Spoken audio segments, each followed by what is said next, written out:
Hello, Southern Reptiles friends and family. Ryan here, and it is sunny and overcast at the same time. We're getting a little kind of sun shower cloudy, but then the sun's breaking out. All right, chicken's going crazy. But anyway, you see that bougainvillea back there? It's in like full bloom right now. Check out that color. It's gorgeous. Kind of surrounds the entrance to the coop. It's real beautiful. Love that thing. Just been planting more and more stuff all around the yard. But anyways, let's get down to business. I have two important subjects to talk about real quick. The second most important, please smash that thumbs up. That's most important. Drives the algorithm, brings people to my channels that are watching similar channels. And also remember to hit the subscribe button and the bell notification to see future content. And I have plenty of future content coming. Unfortunately, due to I'm supposed to have a building being delivered that has been delayed due to COVID. I was going to be building a barrier around the pond and draining the pond. That has been on hold because wood has been triple the price. But that's besides the point. But so if you could do those things for me, I greatly appreciate the support. Thank you. The most important thing now is we are basically under attack from, and I don't mean physically, but the government, the higher powers that be are trying to pass laws that basically are going to affect everybody from importers to sellers to stores, breeders, keepers, simple keepers that have one or two pets. They're trying to pass basically a federal law that will affect pretty much everybody. It fit people who are into fish, all different types of animals, and it's going to have a major impact on business owners, pet keepers, and the economy in itself. I mean, myself alone, I shipped last year $68,000 roughly through FedEx, and that's just me. So you got to think about, and I'm just one person. You got to think about all the other companies that are shipping 10, 20, 30 times the volume that I'm shipping. So it's going to have a major impact on other big companies that they're talking about, is so not allowing animals to cross state lines. The list, there is no list, so they're gonna basically, I from what I understand is they will be able to add animals to the list as they deem them a possibility of being invasive or dangerous, or whatever they deem it as. And I don't quote me on everything. I'm going to provide you the name of the organization that advocates for us. I may have misspoken on one thing or two things, so I would like the experts. If you check out above here, US ARC, you can look them up on Facebook. They have a website as well. US ARC is a organization that basically advocates for us. And you don't even know it. They advocate for pet owners. They advocate for sellers, breeders, pet stores. They look out for legislation that is trying to be passed by the government, and they stop them and put up some opposition for us. So great organization. And so I'm going to be putting links down at the bottom of the video in the subject line, so you could check out their Facebook page. You need to basically write your senators and contact them, and they provided the link to find who your senators are in case you don't know. They also even provided a example email with bullet points, which you could use. My email was kind of personalized to where I did a little bit about myself and my business, and used some of their very important bullet points. So check it out. I'm going to put the links in the bottom of the video, and it's very important because we already have a lot of control over some species, and now that control will be in tenfold basically if this law is passed. So we need to show as much opposition as possible, and by doing that, contacting your senators by email, writing letters if you have to, or calling. But I would recommend email, which is what USARC is recommending. So not trying to bring the episode down, but it's a very, very important topic that needs to be talked about. And I hope you enjoy the episode. We got a little bit of egg laying going on, and all kinds of stuff going on. Going to pick up some geckos later for my buddy Rod, and even more. So just stay tuned, enjoy the episode, and I hope you have a great weekend. Cherry head female, just drinking a little water. She's just finishing up. As you can hear, the chickens are hungry, even though they've been fed for the second time.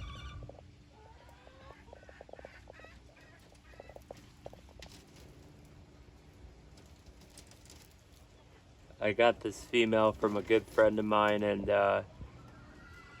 she was actually a rescue that he got, and she's got kind of a wonky shell, but man, she produces some fabulous, beautiful, beautiful offspring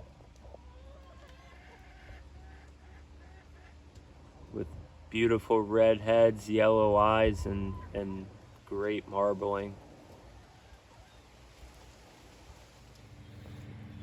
So I'm just doing a little checkup on the redfoots. It was a little cold last night, and now it has warmed up into the 70s, about 75. Sorry about the dogs barking in the background. That's my neighbors. This big girl, and when I say big girl, I'm wearing a 11.5 size shoe. That is a big, big redfoot right there. And she's still got a growth line coming in. And she is what looks like beginning to cover up the nest. So she's taking advantage of this warm weather to nest right now. And this female, I love this. She's probably almost 10 inches wide or more. She's huge. She's doing her thing.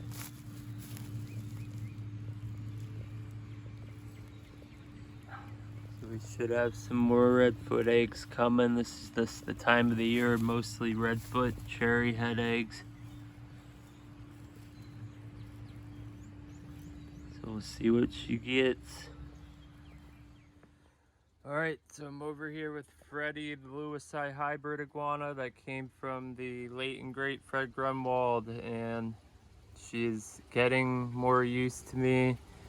She sometimes will slide down and grab a grape. Of course, when I have the camera out, she's shy, but grapes are her favorite, but I limit it to once a week. I've been doing softened Missouri tortoise pellets, Opuntia cactus pads, hibiscus leaves and flowers she likes a lot, and collard greens. So good variety. The grapes are just really high in sugar, even though she loves them a lot. I don't want to, do too much sugar, so I'll put them right down here, and she'll probably come down for them momentarily. But she's heavy, happy. So glad I got her from Fred before he passed, and can't wait till she's an adult. Build a big enclosure for her. I'd like to have something where she can live, maybe with my box turtles or something, or some of my tortoises. So Little head bob. She's like, back off so I can come down and eat my food. Alright, I'll let her be. I gotta put her plant back in here. I had a plant, big plant right here, but it was when it was getting cold in the 30s, she was burrowing down into the plant, and I was worried that it was not warm enough for her, so I took it out so she would go up underneath the ceramic heat emitter, and that's what she did. So I did have to bring her in one night where it got like down to like 35. It was just too cold to even with the ceramic heat emitter, so I didn't want to risk it, so I brought her inside. But doing good. So as you can see, as soon as I shut the door and backed up a couple feet, I cut the grapes in half, but she's picked one up that looks like it didn't break in half. She'll probably get it down, or she'll spit it and go for a half of one.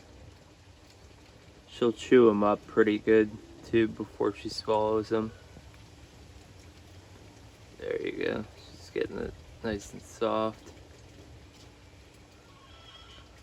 She loves her grapes. Right, Freddy?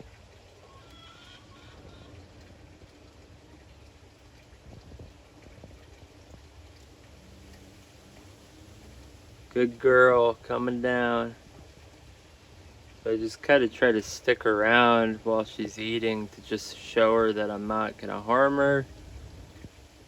And slowly, I didn't get the chance to raise her from a hatchling. She's, was a yearling when I got her. So, kind of had some time where I didn't get the chance to really bond with her in the early beginning stages, but trying to make up for that, and she's seems to be coming around.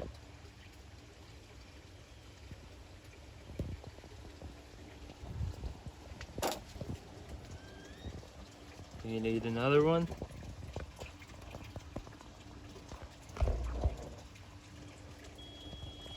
This fencing is, can't get a shot through it really.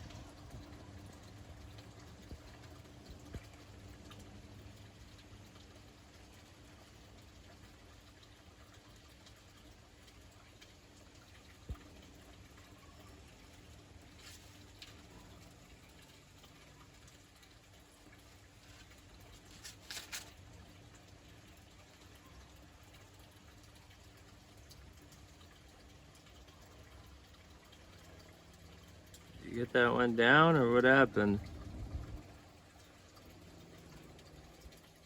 I think she just got a bite off of it.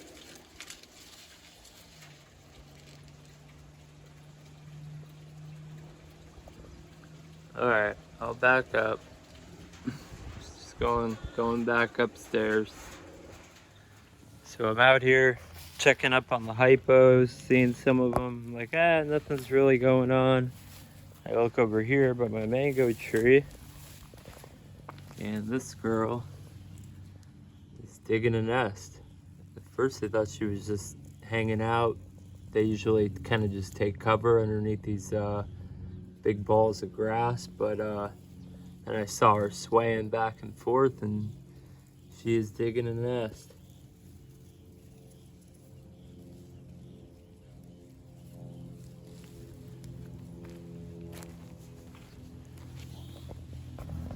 She's doing a very good job hiding it. No animal would see or know that that was there. I wouldn't even know that was there, so I'm wondering if she's laid here before.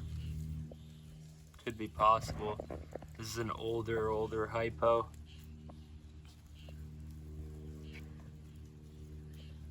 She could produce some beautiful offspring for sure. So we'll see what we get from her. All right, looks like she just finished laying. Now I gotta find where the nest was. Right here. So she covered it up rather quickly, which I'm hoping she may have hit a tree root, being that there's a pine tree about 4 feet behind me. But She also might have just been in a hurry because the temperatures are kind of dropping back down into the 60s pretty quickly. So we'll see if we got eggs. Oh, we did. Look at that, right on the top.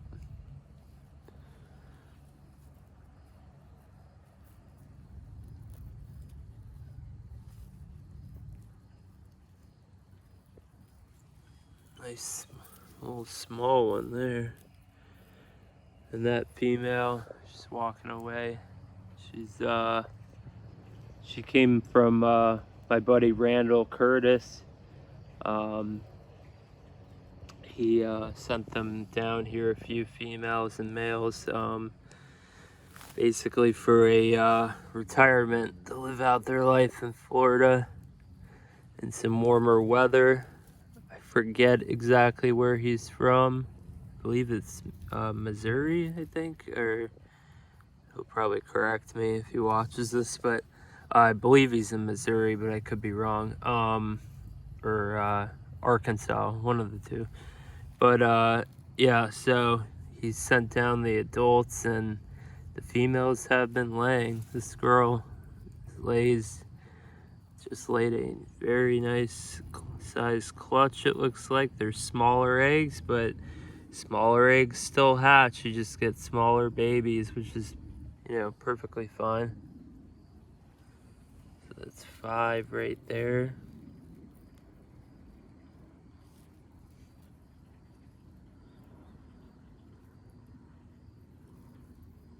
There's 6.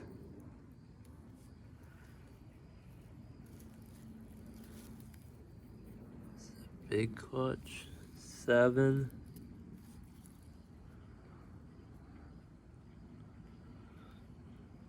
And there is a big tree root right in the middle. It looks like she actually broke it. There's 8.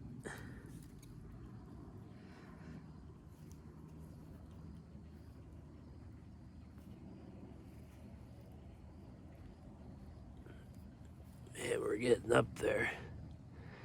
There's number 9 I'm pulling out. There's 9 eggs.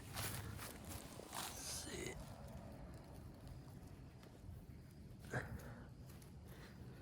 So the most I've ever gotten is 11. Oh.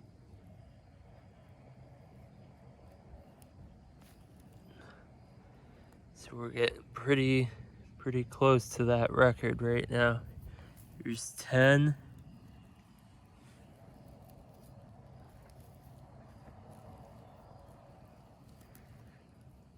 So yeah, there's that root right in the middle. Sometimes, and another one right in the middle. She actually dug kind of around them instead of using the whole center. She had to work around these roots right in the middle. But it's good for her. Sometimes some redfoots are pickier and they'll just give up and move on and dig in a different spot. So that is a nice clutch right there. 10 eggs. Almost hit my record. Not quite beating it, but I had 11 eggs and broke one on that clutch. Well, I shouldn't say I broke it.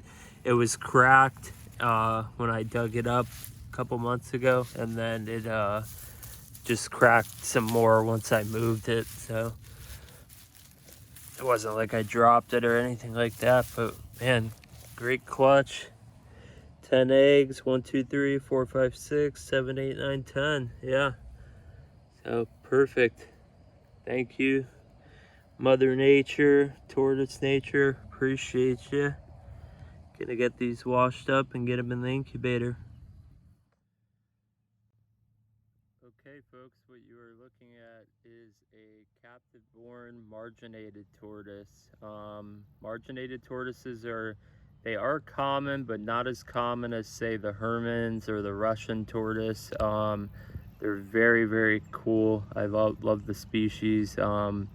I get babies occasionally, and this one is captive born. I have about 3 of them this size, roughly 4 inches, and They're hard to find in this size, and they typically grow to about 12 inches roughly, give or take, and they are just, I like to say they're kind of like the red foot of the testudos. They get a little bit bigger, and I think they have a lot of personality. They're just an awesome tortoise. So if you're interested or been looking for a marginated tortoise, this one that's about 1.5 years old now is they're $350 plus shipping. And you don't typically find them in this size, and I get hatchlings occasionally. I don't have any breeding adults. I get them from a friend of mine in trades. Usually I trade him some tortoises for his marginated. So if you are interested, feel free to email me through the website. You know, my website, southernreptiles.net, you know, or you can message me on Facebook or Instagram. But yeah, they, you know, just like a Herman's tortoise, they're high green diet, and yeah, they're just all around a great tortoise. So just wanted to show one off a little bit.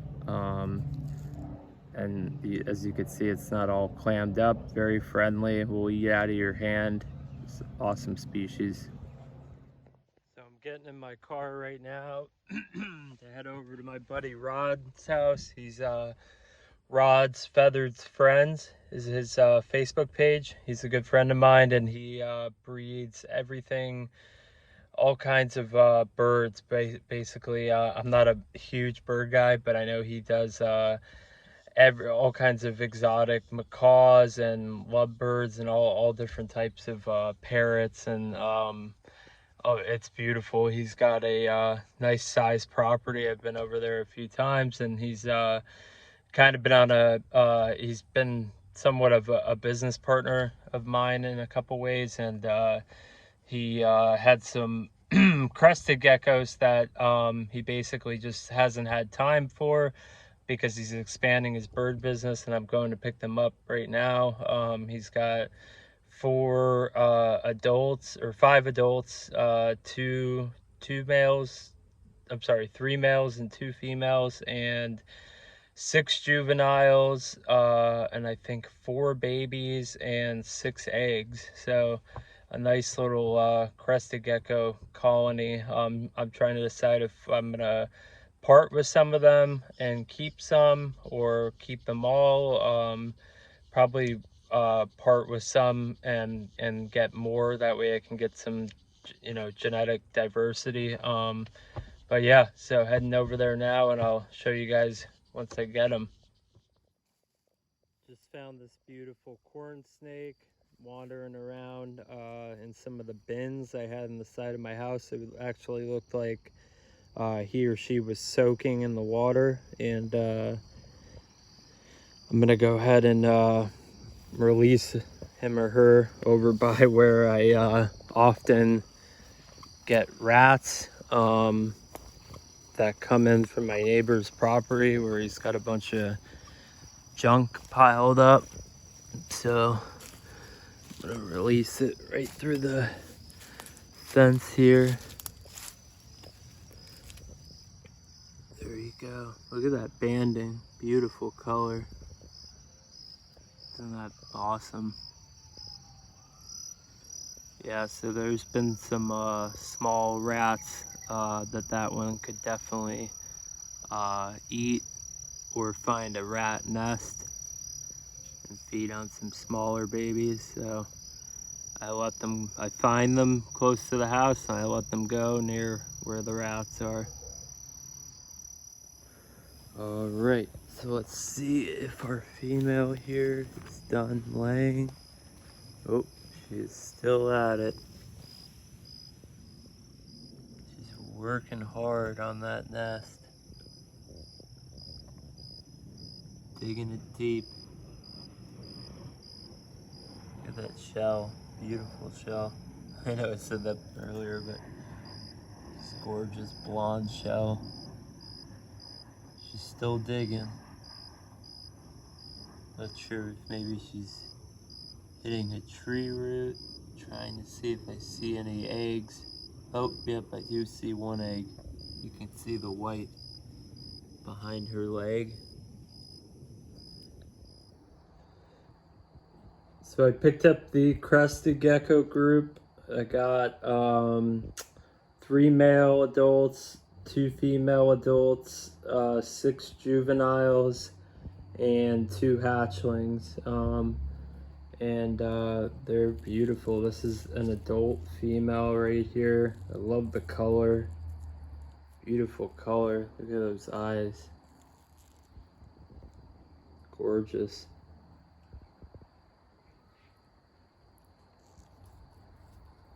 Such a cool species.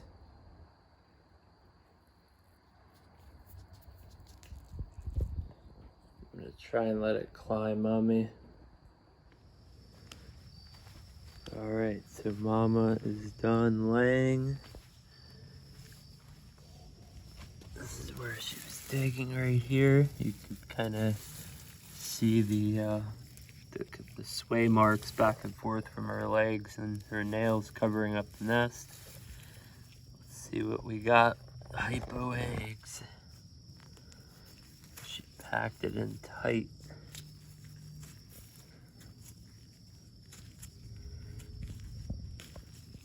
Yeah.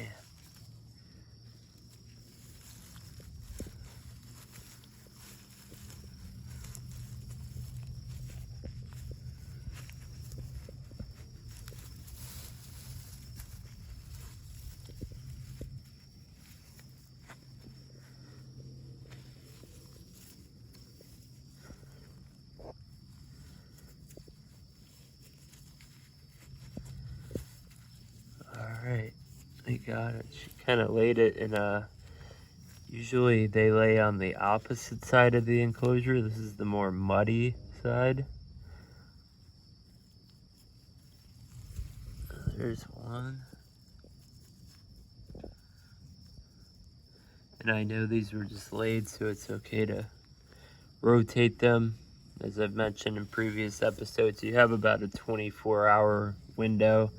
Some say up to 48 hours. I say 24 hours to play it safe.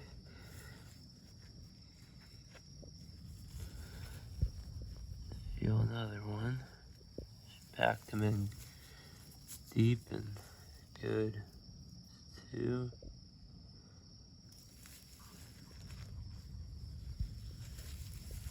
So I physically saw her lay 2. I feel another one. Okay. See how that's basically the way they dig it. It's almost like a ramp. So when the babies hatch and it rains, the nest kind of collapses and they just walk right up and out. It's pretty interesting.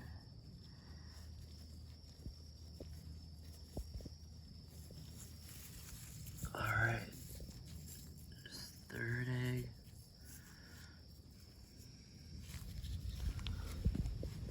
Let's make sure I'm not missing any. But it's really packed, muddy dirt.